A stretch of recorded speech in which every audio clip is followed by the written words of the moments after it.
بسم اللہ الرحمن الرحیم۔ السلام علیکم ورحمۃ اللہ وبرکاتہ۔ پلیز آپ اسلامک دنیا چینل کو لائک کیجیے، فالو کیجیے اور سبسکرائب کیجیے، شکریہ۔ حسین بن علی رضی اللہ عنہ نے خبر دی کہ حضرت علی رضی اللہ عنہ نے بیان کیا، جنگ بدر کے مال غنیمت سے میرے حصے میں ایک جوان اونٹنی آئی تھی، اور نبی کریم صلی اللہ علیہ وسلم نے بھی ایک جوان اونٹنی خمس کے مال میں سے دی تھی۔ جب میرا ارادہ ہوا کہ فاطمہ رضی اللہ عنہا بنت رسول اللہ صلی اللہ علیہ وسلم سے شادی کروں، تو بنی قنیقہ قبیلہ یہود کے ایک صاحب سے جو سنار تھے، میں نے یہ طے کیا کہ وہ میرے ساتھ چلے اور ہم دونوں ازخر گھاس جنگل سے لائیں۔ میرا ارادہ یہ تھا کہ وہ گھاس سناروں کو بیچ دوں گا اور اس کی قیمت سے اپنے نکاح کا ولیمہ کروں گا۔ ابھی میں ان دونوں اونٹنیوں کا سامان، پالان اور تھیلے اور رسیاں وغیرہ جمع کر رہا تھا، اور یہ دونوں اونٹنیاں ایک انصاری صحابی کے گھر کے پاس بیٹھی ہوئی تھیں کہ جب سارا سامان فراہم کر کے واپس آیا تو کیا دیکھتا ہوں کہ میری دونوں اونٹنیوں کے کوہان کسی نے کاٹ دیے ہیں اور ان کے پیٹ چیر کر اندر سے ان کی کلیجیاں نکال لی گئی ہیں۔ جب میں نے یہ حال دیکھا تو بے اختیار رو دیا۔ میں نے پوچھا کہ یہ سب کچھ کس نے کیا ہے؟ تو لوگوں نے بتایا کہ حمزہ بن عبد المطلب رضی اللہ عنہ نے، اور وہ اسی گھر میں کچھ انصار کے ساتھ شراب پی رہے ہیں۔ میں وہاں سے واپس آ گیا اور سیدھا نبی کریم صلی اللہ علیہ وسلم کی خدمت میں حاضر ہوا۔ آپ کی خدمت میں اس وقت زید بن حارثہ رضی اللہ عنہ بھی بیٹھے ہوئے تھے۔ حضرت صلی اللہ علیہ وسلم مجھے دیکھتے ہی سمجھ گئے کہ میں کسی بڑے صدمے میں ہوں، اس لیے آپ صلی اللہ علیہ وسلم نے دریافت فرمایا، علی کیا ہوا؟ میں نے عرض کیا، یا رسول اللہ، میں نے آج کے دن جیسا صدمہ کبھی نہیں دیکھا۔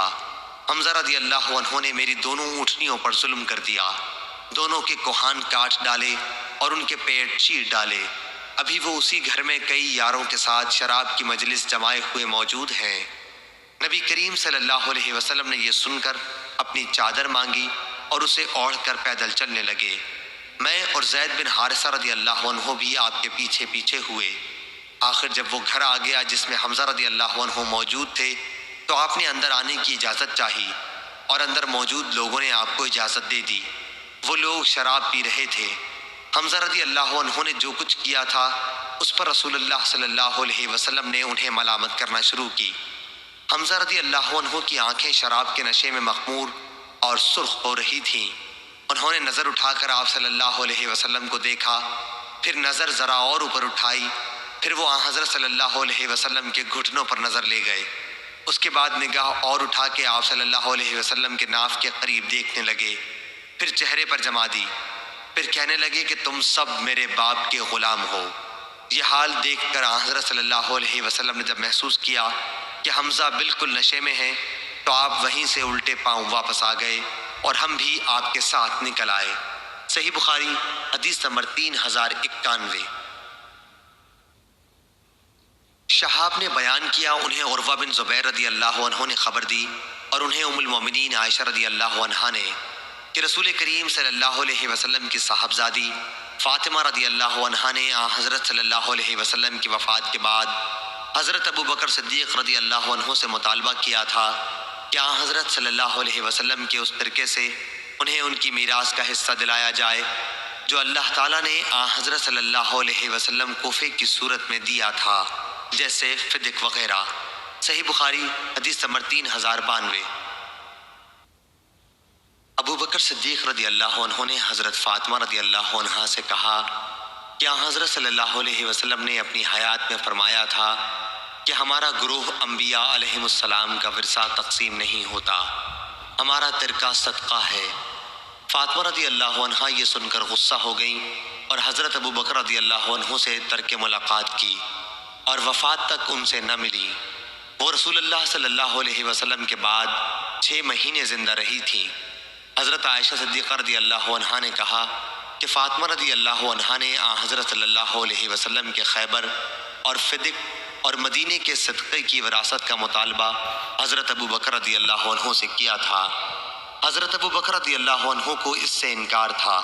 انہوں نے کہا کہ میں کسی بھی ایسے عمل کو نہیں چھوڑ سکتا جسے رسول اللہ صلی اللہ علیہ وسلم اپنی زندگی میں کرتے رہے ہوں گے۔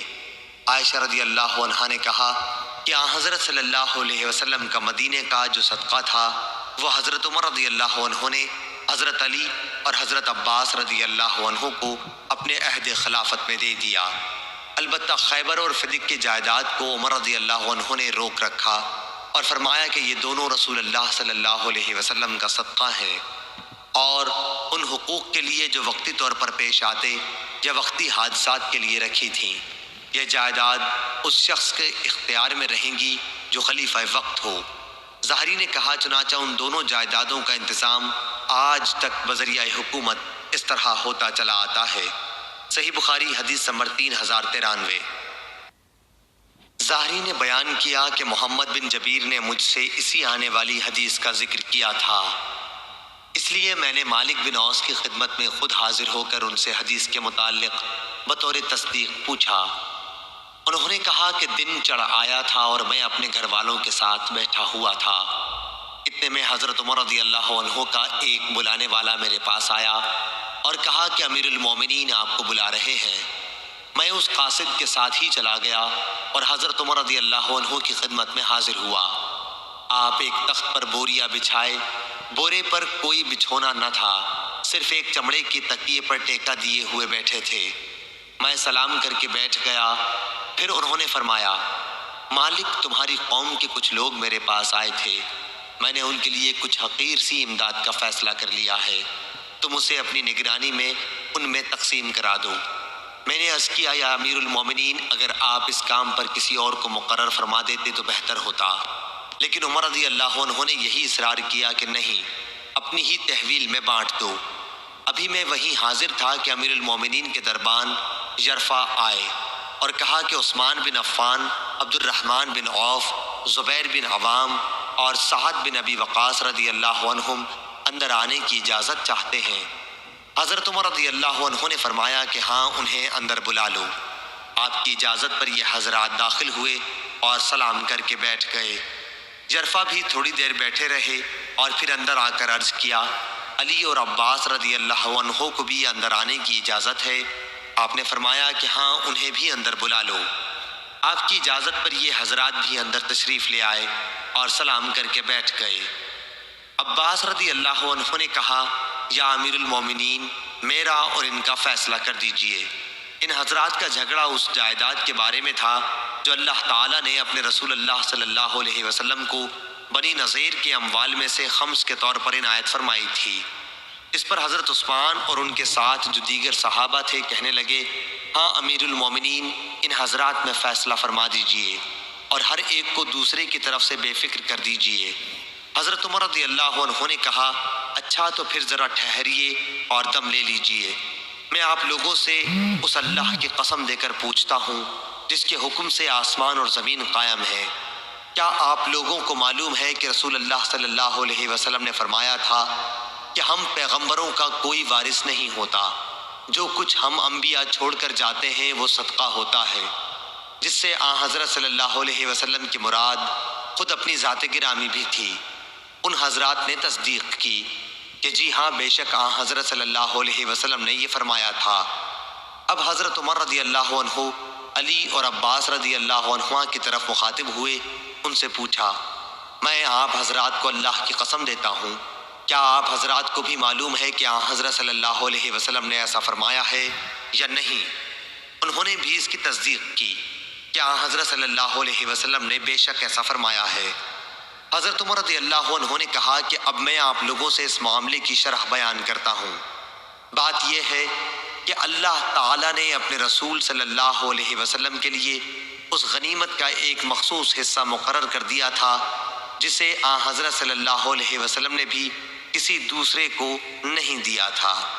پھر آپ نے اس آیت کی تلاوت فرمائی، وما افاء اللہ علی رسولہم منہم سے اللہ تعالیٰ کے ارشاد قدیر تک، اور وہ حصہ حضرت صلی اللہ علیہ وسلم کے لیے خاص رہا، مگر قسم اللہ کی یہ جائیداد حضرت صلی اللہ علیہ وسلم نے تم کو چھوڑ کر اپنے لیے جوڑ نہ رکھی، نہ خاص اپنے خرچ میں لائے، بلکہ تم ہی لوگوں کو دیں اور تمہارے ہی کاموں میں خرچ کی۔ یہ جو جائیداد بچ رہی ہے، اس میں سے آپ اپنی بیویوں کا سال بھر کا خرچ لیا کرتے، اس کے بعد جو باقی بچتا وہ اللہ کے مال میں شریک کر دیتے، جہاد کے سامان فراہم کرنے میں۔ خیر حضرت صلی اللہ علیہ وسلم تو اپنی زندگی میں ایسا ہی کرتے رہے۔ حاضرین، تم کو اللہ کی قسم کیا تم یہ نہیں جانتے؟ انہوں نے کہا بے شک جانتے ہیں۔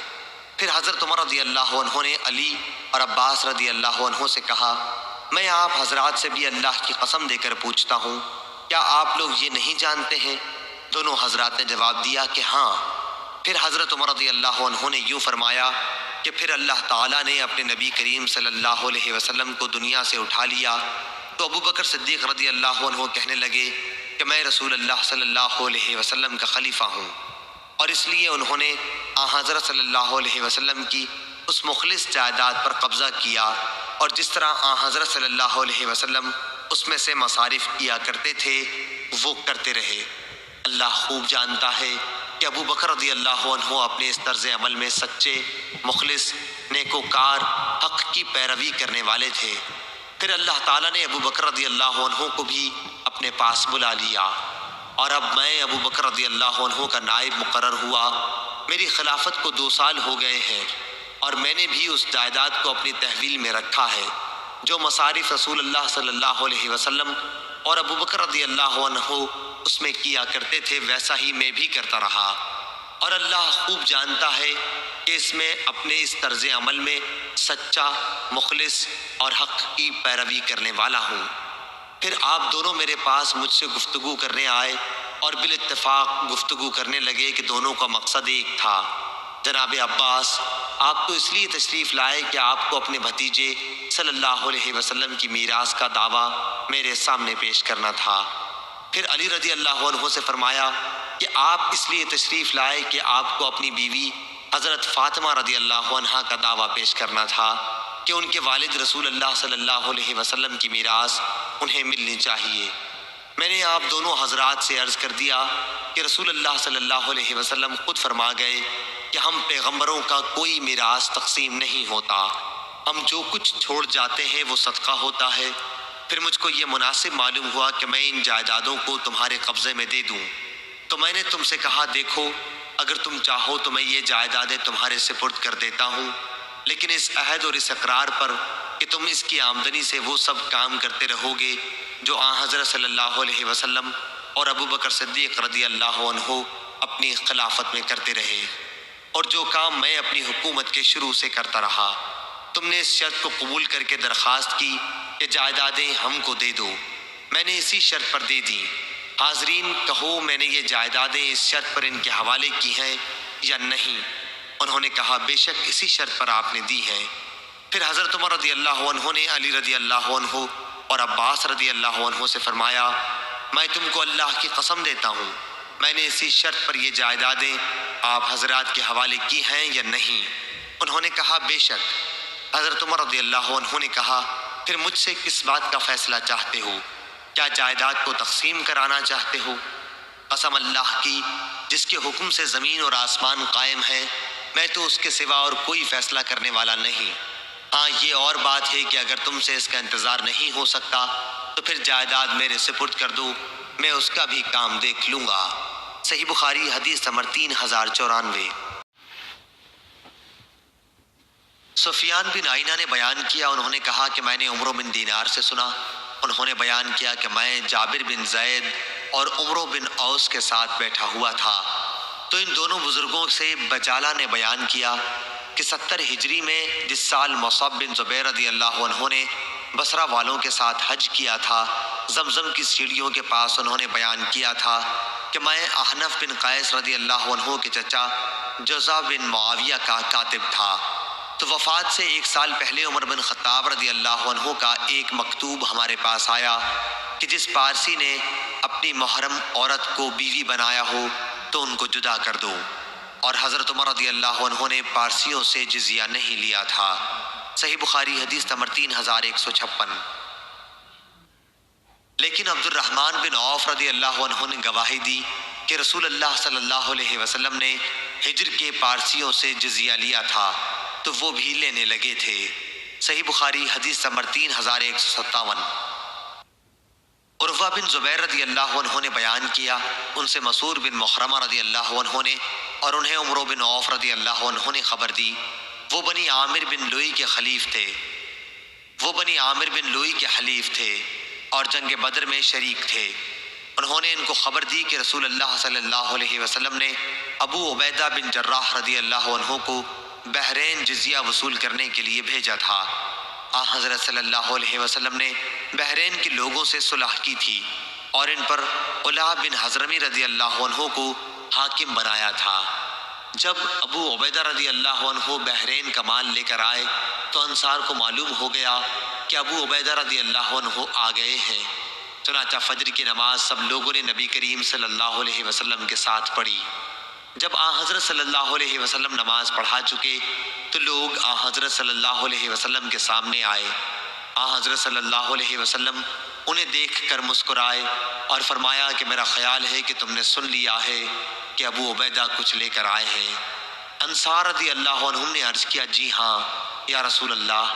حضرت صلی اللہ علیہ وسلم نے فرمایا، تمہیں خوشخبری ہو اور اس چیز کے لیے تم پر امید رہو جس سے تمہیں خوشی ہوگی، لیکن خدا کی قسم میں تمہارے بارے میں محتاجی اور فقر سے نہیں ڈرتا۔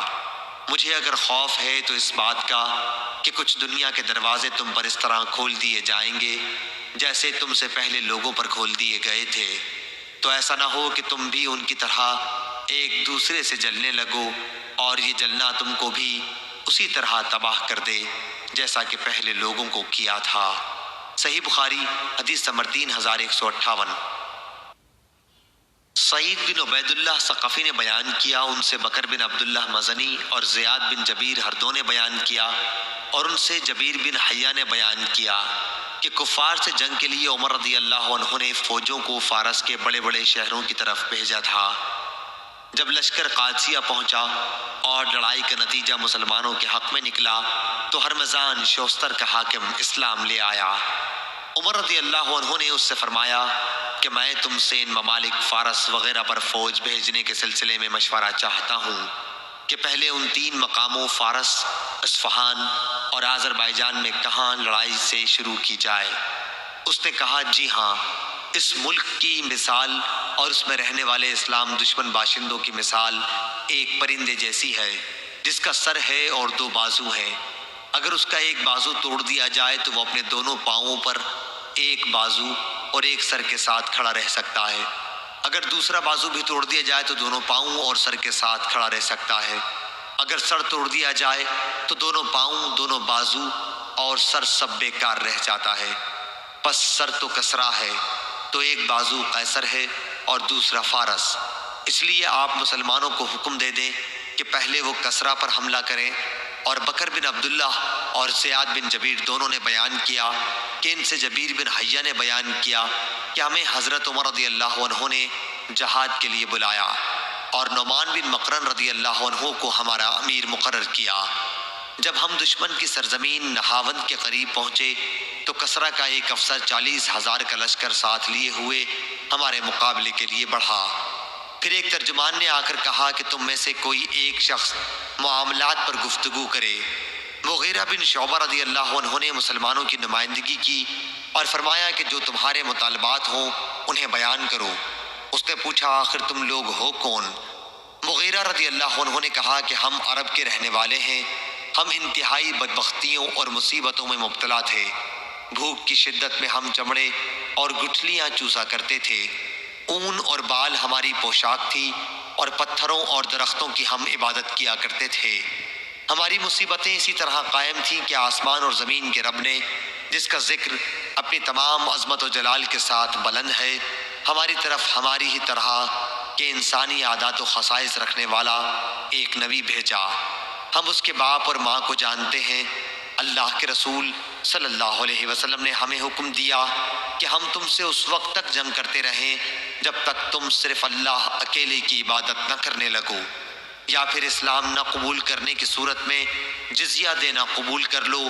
اور ہمارے نبی کریم صلی اللہ علیہ وسلم نے ہمیں اپنے رب کا یہ پیغام بھی پہنچایا ہے کہ اسلام کے لیے لڑتے ہوئے جہاد میں ہمارا جو آدمی بھی قتل کیا جائے گا وہ ایسی جنت میں جائے گا جو اس نے کبھی نہیں دیکھی۔ اور جو لوگ ہم میں سے زندہ باقی رہ جائیں گے وہ فتح حاصل کر کے تم پر حاکم بن سکیں گے۔ مغیرہ نے یہ گفتگو تمام کر کے نعمان سے کہا کہ لڑائی شروع کرو۔ صحیح بخاری حدیث نمبر 3159۔ نعمان نے کہا تم کو تو اللہ پاک ایسی کئی لڑائیوں میں حضرت صلی اللہ علیہ وسلم کے ساتھ شریک رکھ چکا ہے، اور اس نے لڑائی میں دیر کرنے پر تم کو نہ شرمندہ کیا نہ ذلیل کیا، اور میں تو حضرت صلی اللہ علیہ وسلم کے ساتھ لڑائی میں موجود تھا۔ آپ کا قاعدہ تھا اگر صبح سویرے لڑائی شروع نہ کرتے اور دن چڑھ جاتا تو اس وقت تک ٹھہرے رہتے کہ سورج ڈھل جائے، ہوائیں چلنے لگیں، نمازوں کا وقت آن پہنچے۔ صحیح بخاری حدیث نمبر 3160۔ عمران بن حسین رضی اللہ عنہ نے بیان کیا کہ بنی تمیم کے کچھ لوگ نبی کریم صلی اللہ علیہ وسلم کی خدمت میں آئے تو آپ نے ان سے فرمایا کہ اے بنی تمیم کے لوگوں، تمہیں بشارت ہو۔ وہ کہنے لگے کہ بشارت جب آپ نے ہم کو دی ہے تو اب ہمیں کچھ مال بھی دیجیے۔ اس پر حضرت صلی اللہ علیہ وسلم کے چہرے مبارک کا رنگ بدل گیا۔ پھر آپ کی خدمت میں یمن کے لوگ آئے تو آپ نے ان سے بھی فرمایا کیا اے یمن والو، بنی تمیم کے لوگوں نے تو خوشخبری کو قبول نہیں کیا، اب تم اسے قبول کرو۔ انہوں نے عرض کیا کہ ہم نے قبول کیا۔ پھر آپ مخلوق اور عرش الہی کی ابتدا کے بارے میں گفتگو فرمانے لگے۔ اتنے میں ایک نامعلوم شخص آیا اور کہا کہ عمران تمہاری اونٹنی بھاگ گئی۔ عمران رضی اللہ عنہ کہتے ہیں کاش میں آپ کی مجلس سے نہ اٹھتا تو بہتر ہوتا۔ صحیح بخاری حدیث نمبر 3190۔ عیسیٰ نے رغبہ سے روایت کیا، انہوں نے قیس بن مسلم سے، انہوں نے طارق بن شہاب سے، انہوں نے بیان کیا کہ میں نے عمر بن خطاب رضی اللہ عنہ سے سنا، آپ نے کہا کہ ایک مرتبہ نبی کریم صلی اللہ علیہ وسلم نے منبر پر کھڑے ہو کر ہمیں واعظ فرمایا اور ابتدائے خلق کے بارے میں ہمیں خبر دی، یہاں تک کہ جب جنت والے اپنی منزلوں میں داخل ہو جائیں گے اور جہنم والے اپنے ٹھکانوں کو پہنچ جائیں گے، وہاں تک ساری تفصیل کو آپ نے بیان فرمایا۔ جسے اس حدیث کو یاد رکھنا تھا اس نے یاد رکھا، اور جسے بھولنا تھا وہ بھول گیا۔ صحیح بخاری حدیث نمبر 3192۔ ابو احمد نے بیان کیا، ان سے سفیان ثوری نے، ان سے ابو زناد نے، ان سے اعرج نے، اور ان سے ابو ہریرہ رضی اللہ عنہ نے کہ نبی کریم صلی اللہ علیہ وسلم نے فرمایا کہ اللہ تعالیٰ فرماتا ہے کہ ابن آدم نے مجھے گالی دی اور اس کے لیے مناسب نہ تھا کہ وہ مجھے گالی دیتا، اس نے مجھے جھٹلایا اور اس کے لیے یہ بھی مناسب نہ تھا۔ اس کی گالی یہ ہے کہ وہ کہتا ہے میرا بیٹا ہے، اور اس کا جھٹلانا یہ ہے کہ وہ کہتا ہے کہ جس طرح اللہ نے مجھے پہلی بار پیدا کیا دوبارہ موت کے بعد وہ مجھے زندہ نہیں کر سکے گا۔ صحیح بخاری حدیث نمبر 3193۔ ابو زناد نے بیان کیا، ان سے اعرج نے بیان کیا، اور ان سے ابو ہریرہ رضی اللہ عنہ نے بیان کیا کہ رسول اللہ صلی اللہ علیہ وسلم نے فرمایا جب اللہ تعالیٰ مخلوق کو پیدا کر چکا تو اپنی کتاب لوح محفوظ میں جو اس کے پاس عرش پر موجود ہے اس نے لکھا کہ میری رحمت میرے غضب پر غالب ہے۔ صحیح بخاری حدیث نمبر 3194۔ یحییٰ بن ابی کثیر نے بیان کیا، ان سے محمد بن ابراہیم بن حارث نے، ان سے ابو سلمہ بن عبد الرحمن نے، ان کا ایک دوسرے صاحب سے ایک زمین کے بارے میں جھگڑا تھا۔ وہ حضرت عائشہ رضی اللہ عنہا کی خدمت میں حاضر ہوئے اور ان سے واقعہ بیان کیا۔ انہوں نے جواب میں فرمایا ابو سلمہ، کسی کی زمین کے ناحق لینے سے بچو، کیونکہ رسول اللہ صلی اللہ علیہ وسلم نے فرمایا ہے کہ اگر ایک بالشت کے برابر بھی کسی نے زمین کے بارے میں ظلم کیا تو قیامت کے دن 7 زمینوں کا طوق اسے پہنایا جائے گا۔ صحیح بخاری حدیث نمبر 3195۔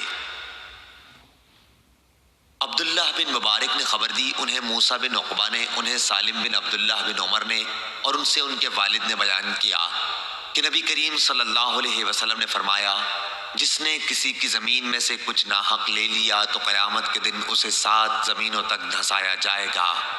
صحیح بخاری حدیث نمبر 3196۔ محمد بن سیرین نے بیان کیا، ان سے ابو بکرہ کے صاحبزادے عبد الرحمن نے بیان کیا، اور ان سے ابو بکرہ رضی اللہ عنہ نے بیان کیا کہ نبی کریم صلی اللہ علیہ وسلم نے فرمایا زمانہ گھوم پھر کر اسی حالت پر آ گیا جیسے اس دن تھا جس دن اللہ تعالیٰ نے آسمان اور زمین پیدا کی تھی، سال 12 مہینوں کا ہوتا ہے، 4 مہینے اس میں سے حرمت کے ہیں، 3 تو پے در پہ، ذی-قعد، ذوالحج اور محرم، اور چوتھا رجب، مضر جو جمادی الاخر اور شعبان کے بیچ میں پڑتا ہے۔ صحیح بخاری حدیث نمبر 3197۔ ابو اسامہ نے بیان کیا، ان سے ہشام بن عروہ نے، ان سے ان کے والد نے، اور ان سے سعید بن زید بن عمرو بن نفیل نے، کہ عروہ بنت ابی اوس سے ان کا ایک زمین کے بارے میں جھگڑا ہوا، جس کے متعلق عروہ کہتی تھی کہ سعید نے میری زمین چھین لی۔ یہ مقدمہ مروان خلیفہ کے یہاں فیصلے کے لیے گیا، جو مدینے کا حاکم تھا۔ سعید رضی اللہ عنہ نے کہا، بھلا کیا میں ان کا حق دبا لوں گا؟ میں گواہی دیتا ہوں کہ میں نے رسول اللہ صلی اللہ علیہ وسلم کو یہ فرماتے سنا ہے کہ جس نے ایک بالشت زمین بھی ظلم سے کسی کی دبا لی تو قیامت کے دن 7 زمینوں کا طوق اس کی گردن میں ڈالا جائے گا۔ ابن ابی زناد نے بیان کیا، ان سے ہشام نے، ان سے ان کے والد نے بیان کیا، اور ان سے سعید بن زید رضی اللہ عنہ نے بیان کیا کہ میں نبی کریم صلی اللہ علیہ وسلم کی خدمت میں موجود تھا، تب آپ نے یہ حدیث بیان فرمائی تھی۔ صحیح بخاری حدیث نمبر 3198۔ سفیان ثوری نے بیان کیا، ان سے عامش نے، ان سے ابراہیم تیمی نے، ان سے ان کے باپ یزید بن شریک نے، اور ان سے ابو ذر غفاری رضی اللہ عنہ نے بیان کیا کہ نبی کریم صلی اللہ علیہ وسلم نے جب سورج غروب ہوا تو ان سے پوچھا کہ تم کو معلوم ہے یہ سورج کہاں جاتا ہے؟ میں نے عرض کی کہ اللہ اور اس کے رسول ہی کو علم ہے۔ آپ صلی اللہ علیہ وسلم نے فرمایا کہ یہ جاتا ہے اور عرش کے نیچے پہنچ کر پہلے سجدہ کرتا ہے، پھر دوبارہ آنے کی اجازت چاہتا ہے اور اسے اجازت دی جاتی ہے، اور وہ دن بھی قریب ہے جب یہ سجدہ کرے گا تو اس کا سجدہ قبول نہ ہوگا، اور اجازت چاہے گا لیکن اجازت نہ ملے گی، بلکہ اس سے کہا جائے گا کہ جہاں سے آیا تھا وہیں واپس چلا جا، چنانچہ اس دن وہ مغرب ہی سے نکلے گا۔ اللہ تعالیٰ کے فرمان، وَالشَّمْسُ تَجْرِي لِمُسْتَقَرٍّ لَهَا ذَلِكَ تَقْدِيرُ الْعَزِيزِ الْعَلِيمِ، سورہ یاسین آیت نمبر 38۔ میں اسی طرف اشارہ ہے۔ صحیح بخاری حدیث نمبر 3199۔ عبداللہ بن فیروز داناج نے بیان کیا، انہوں نے کہا مجھ سے ابو سلمہ بن عبد الرحمن نے بیان کیا، اور ان سے ابو ہریرہ رضی اللہ عنہ نے بیان کیا کہ نبی کریم صلی اللہ علیہ وسلم نے فرمایا، قیامت کے دن سورج اور چاند دونوں تاریک بے نور ہو جائیں گے۔ صحیح بخاری حدیث نمبر 3200۔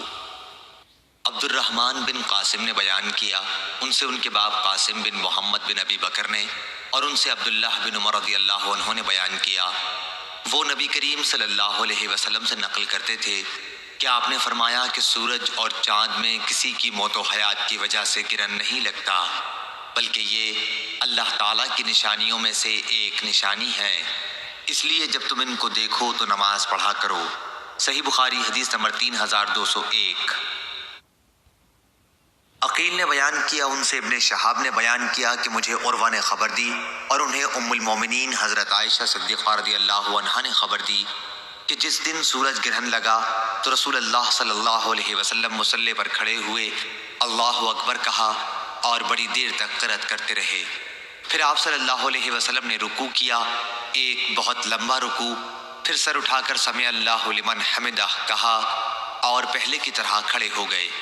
اس قیام میں بھی لمبی قرأت کی، اگرچہ پہلی قرأت سے کم تھی، اور پھر رکوع میں چلے گئے اور دیر تک رکوع میں رہے، اگرچہ پہلے رکوع سے یہ کم تھا۔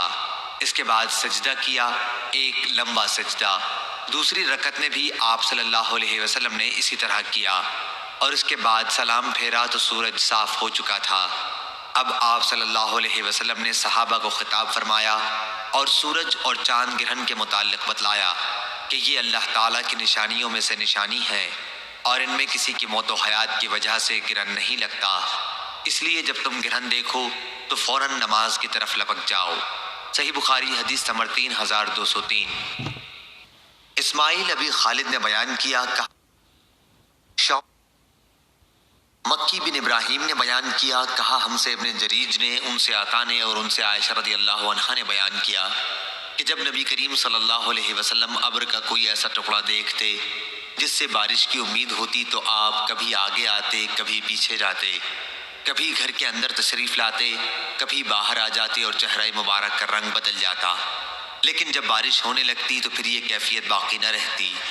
ایک مرتبہ حضرت عائشہ رضی اللہ عنہا نے اس کے متعلق آپ سے پوچھا تو آپ نے فرمایا، میں نہیں جانتا، ممکن ہے یہ بادل بھی ویسا ہی ہو جس کے بارے میں قوم عاد نے کہا تھا جب انہوں نے بادل کو اپنی وادیوں کی طرف آتے دیکھا تھا، آخر آیت تک کہ ان کے لیے رحمت کا بادل آیا ہے حالانکہ وہ عذاب کا بادل تھا۔ صحیح بخاری حدیث نمبر 3206۔ حمام نے بیان کیا، ان سے قتادہ نے، دوسری سند خلیفہ بن خیاط نے بیان کیا، کہا ہم سے یزید بن زری نے بیان کیا، کہا ہم سے سعید بن ابی عروبہ نے اور ہشام دستوائی نے بیان کیا، کہا ہم سے قتادہ نے بیان کیا، کہا ہم سے حضرت انس بن مالک رضی اللہ عنہ نے بیان کیا اور ان سے مالک بن صعصع رضی اللہ عنہ نے بیان کیا کہ نبی کریم صلی اللہ علیہ وسلم نے فرمایا، میں ایک دفعہ بیت اللہ کے قریب نیند اور بیداری کی درمیانی حالت میں تھا، پھر آن حضرت صلی اللہ علیہ وسلم نے دو آدمیوں کے درمیان لیتے ہوئے ایک تیسرے آدمی کا ذکر فرمایا۔ اس کے بعد میرے پاس سونے کا ایک تشت لایا گیا جو حکمت اور ایمان سے بھرپور تھا، میرے سینے کو پیٹ کے آخری حصے تک چاک کیا گیا، پھر میرا پیٹ زمزم کے پانی سے دھویا گیا اور اسے حکمت اور ایمان سے بھر دیا گیا۔ اس کے بعد میرے پاس ایک سواری لائی گئی، سفید خچر سے چھوٹی اور گدھے سے بڑی، یعنی براق۔ میں اس پر سوار ہو کر جبرائیل کے ساتھ چلا۔ جب ہم آسمان دنیا پر پہنچے تو پوچھا گیا کہ یہ کون صاحب ہیں؟ انہوں نے کہا کہ جبرائیل۔ پوچھا گیا کہ آپ کے ساتھ اور کون صاحب آئے ہیں؟ انہوں نے بتایا کہ محمد صلی اللہ علیہ وسلم۔ پوچھا گیا کہ کیا انہیں بلانے کے لیے آپ کو بھیجا گیا تھا؟ انہوں نے کہا کہ ہاں۔ اس پر جواب آیا کہ اچھی کشادہ جگہ آنے والے کیا ہی مبارک ہے۔ پھر میں آدم علیہ السلام کی خدمت میں حاضر ہوا اور انہیں سلام کیا۔ انہوں نے فرمایا، آؤ پیارے بیٹے اور اچھے نبی۔ اس کے بعد ہم دوسرے آسمان پر پہنچے، یہاں بھی وہی سوال ہوا، کون صاحب ہیں؟ کہا کہ جبرائیل۔ سوال ہوا، آپ کے ساتھ کوئی اور صاحب بھی آئے ہیں؟ کہا کہ محمد صلی اللہ علیہ وسلم۔ سوال ہوا، انہیں بلانے کے لیے آپ کو بھیجا گیا تھا؟ کہا کہ ہاں۔ اب ادھر سے جواب آیا، اچھی کشادہ جگہ آئے ہیں، آنے والے کیا ہی مبارک ہیں۔ اس کے بعد میں عیسیٰ اور یحییٰ علیہ السلام سے ملا۔ ان حضرات نے بھی خوش آمدید مرحبا کہا اپنے بھائی اور نبی کو۔ پھر ہم تیسرے آسمان پر آئے، یہاں بھی سوال ہوا، کون صاحب ہیں؟ جواب ملا، جبرائیل۔ سوال ہوا، آپ کے ساتھ بھی کوئی ہے؟ کہا کہ محمد صلی اللہ علیہ وسلم۔ سوال ہوا، انہیں بلانے کے لیے آپ کو بھیجا گیا تھا؟ انہوں نے بتایا کہ ہاں۔ اب آواز آئی، اچھی کشادہ جگہ آئے، آنے والے کیا ہی صالح ہیں۔ یہاں یوسف علیہ السلام سے میں ملا اور انہیں سلام کیا۔ انہوں نے فرمایا، اچھی کشادہ جگہ آئے ہو میرے بھائی اور نبی۔ یہاں سے ہم چوتھے آسمان پر آئے، اس پر بھی یہی سوال ہوا، کون صاحب؟ جواب دیا کہ جبرائیل۔ سوال ہوا، آپ کے ساتھ اور کون صاحب ہیں؟ کہا کہ محمد صلی اللہ علیہ وسلم ہیں۔ پوچھا گیا کہ انہیں لانے کے لیے آپ کو بھیجا گیا تھا؟ جواب دیا کہ ہاں۔ پھر آواز آئی، اچھی کشادہ جگہ آئے، کیا ہی اچھے آنے والے ہیں۔ یہاں میں ادریس علیہ السلام سے ملا اور سلام کیا۔ انہوں نے فرمایا، مرحبا بھائی اور نبی۔ یہاں سے ہم پانچویں آسمان پر آئے، یہاں بھی سوال ہوا کہ کون صاحب؟ جواب دیا کہ جبرائیل۔ پوچھا گیا، اور آپ کے ساتھ اور کون صاحب آئے ہیں؟ جواب دیا کہ محمد صلی اللہ علیہ وسلم۔ پوچھا گیا، انہیں بلانے کے لیے بھیجا گیا تھا؟ کہا کہ ہاں۔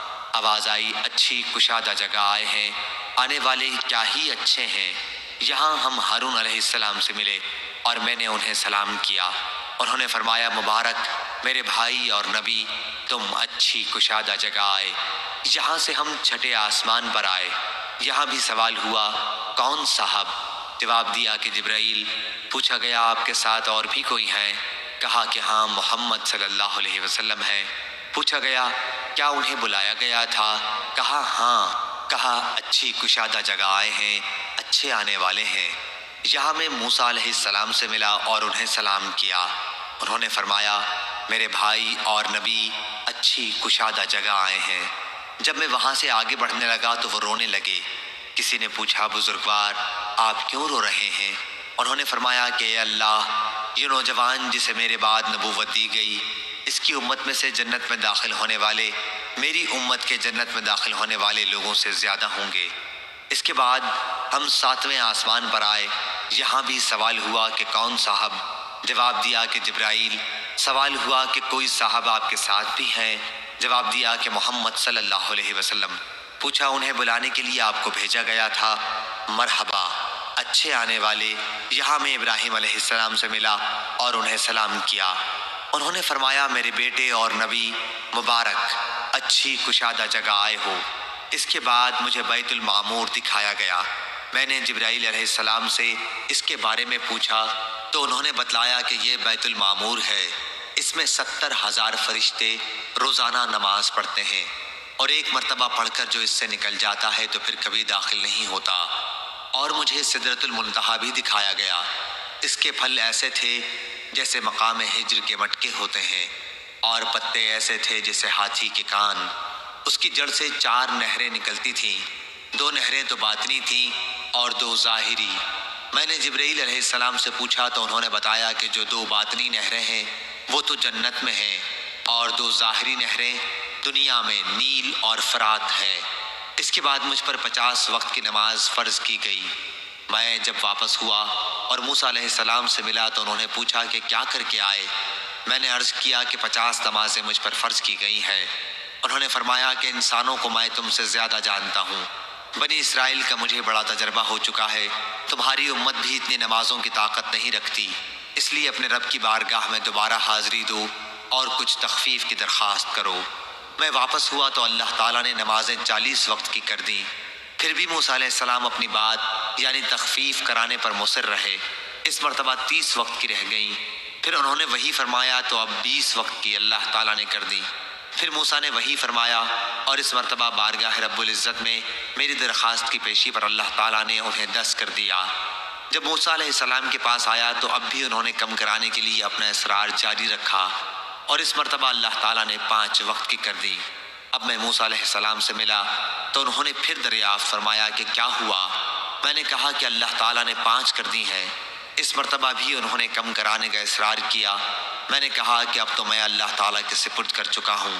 پھر آواز آئی، میں نے اپنا فریضہ 5 نمازوں کا جاری کر دیا، اپنے بندوں پر تخفیف کر چکا، اور میں ایک نیکی کا بدلہ 10 گنا دیتا ہوں۔ اور حمام نے کہا، ان سے قتادہ نے کہا، ان سے حسن نے، ان سے ابو ہریرہ رضی اللہ عنہ نے نبی کریم صلی اللہ علیہ وسلم سے بیت المعمور کے بارے میں الگ روایت کی ہے۔ صحیح بخاری حدیث نمبر 3207۔